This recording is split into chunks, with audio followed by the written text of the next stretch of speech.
Costumavam chamar esta ilha de Paris do Oriente, principalmente por seus belos edifícios com grandes jardins e arcos de pedra impressionantes. Mas agora ela não é mais como costumava ser. Sua arquitetura está quase inteiramente coberta por raízes de árvores e trepadeiras.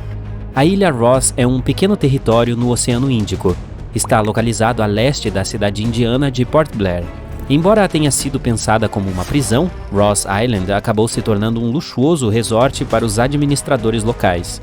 Eles diziam que ela era um verdadeiro deleite para os residentes mais privilegiados. Ostentava bangalôs opulentos, vitrais trazidos da Itália, jardins bem cuidados, quadras de tênis e até piscinas.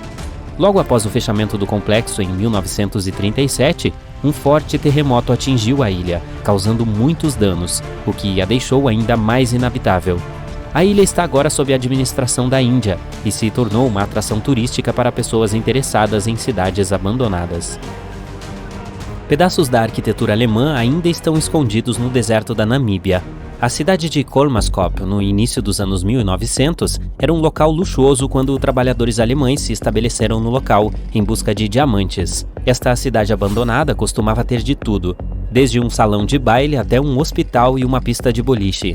De repente, no final da década de 1910, quando outro local cheio de diamantes foi encontrado nas proximidades, ela começou a declinar.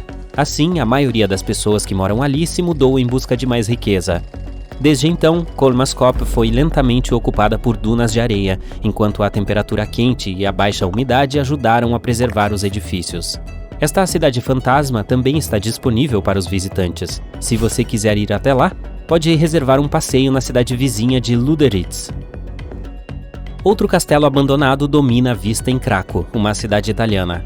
A vila inteira fica no topo de um penhasco de 400 metros de altura. Os fundadores gostaram desse local, pois sabiam que seria fácil se defender de civilizações indesejadas. Mas o castelo, construído em 1300, logo foi subjugado por deslizamentos de terra e terremotos. Embora ninguém mais resida lá, a cidade medieval costumava ganhar vida durante os vários festivais que acontecem nos meses de verão. Os locais também oferecem passeios e contam histórias incríveis.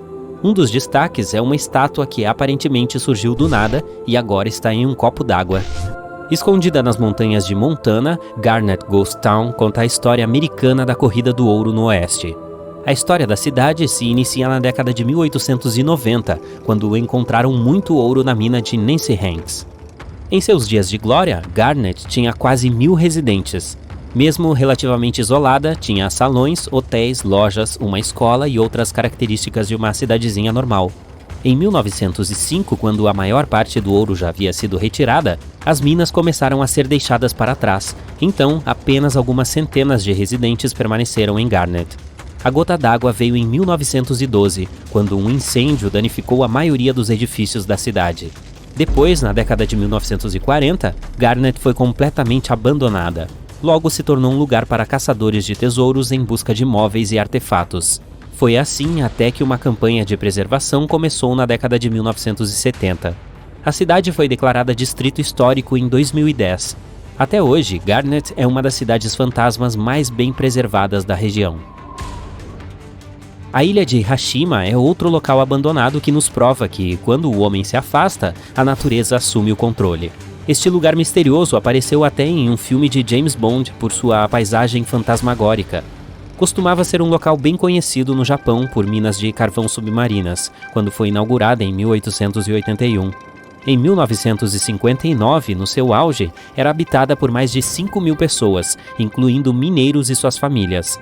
Assim que as minas começaram a secar, por volta de 1970, as pessoas passaram a sair da ilha. Ela foi completamente abandonada em 3 meses.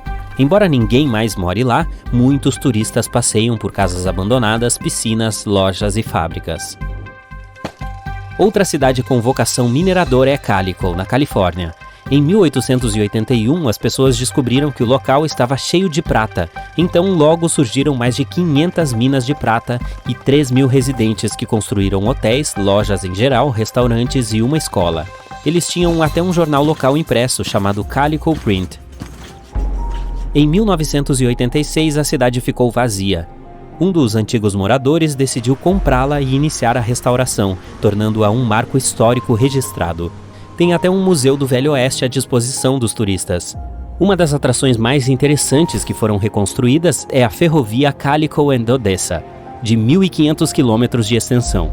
Atualmente atravessa os desfiladeiros e colinas íngremes e até passa pelas antigas minas e edifícios ao norte de Calico. Aproximadamente um terço da cidade é original, enquanto o restante consiste em edifícios mais novos que são réplicas destinadas a recriar o espírito do passado. Se você é fã de carros, já deve ter ouvido falar de Henry Ford, o famoso industrial americano que fundou a Ford Motor Company em 1903. Mas em 1927 ele começou a trabalhar em outro de seus sonhos ambiciosos, a Fordlândia. Era para ser uma enorme plantação de seringueiras localizada perto do rio Tapajós, no Brasil, pois precisava de uma fonte confiável de látex para os pneus e as mangueiras de seus carros. Sua visão era projetar uma cidade completa com piscinas, campo de golfe, bangalôs e até sessões semanais de quadrilha para os habitantes locais. Este projeto foi infeliz já no início, pois o plantio incorreto fez com que as seringueiras fossem infectadas por fungos. Embora Henry Ford tenha investido impressionantes 20 milhões de dólares nessa fonte potencial de renda, a cidade não conseguiu produzir a borracha necessária. Ele não tinha mais nada a fazer a não ser vendê-la para o Brasil em 1945, e o projeto logo foi completamente abandonado. Muitos de seus edifícios ainda estão de pé, mas foram tomados pela natureza circundante. Você ainda pode ver turistas curiosos vagando por lá até hoje. Durante seus dias de glória, Hemp foi a segunda maior cidade do mundo.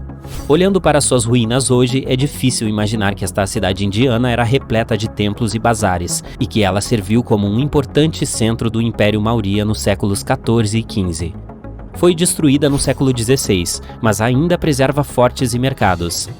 Tornou-se parte do Patrimônio Mundial da Unesco em 1986, com o objetivo de proteger seus edifícios, como o Lotus Mahal, uma estrutura de pedra esculpida semelhante a uma flor de lótus que se abre para o sol. Uma vila turística foi construída em 1920 ao longo da costa de Epecuén, um lago salgado a cerca de 600 quilômetros a sudoeste de Buenos Aires, na Argentina. Ela foi projetada para proporcionar que pessoas com uma vida agitada na cidade pudessem desfrutar do ar fresco perto das águas salgadas do lago.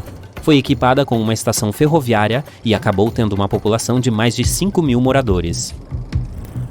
O projeto também estava fadado ao fracasso, pois a quantidade incomum de chuva naquela época fez com que o lago Epecuén aumentasse de volume.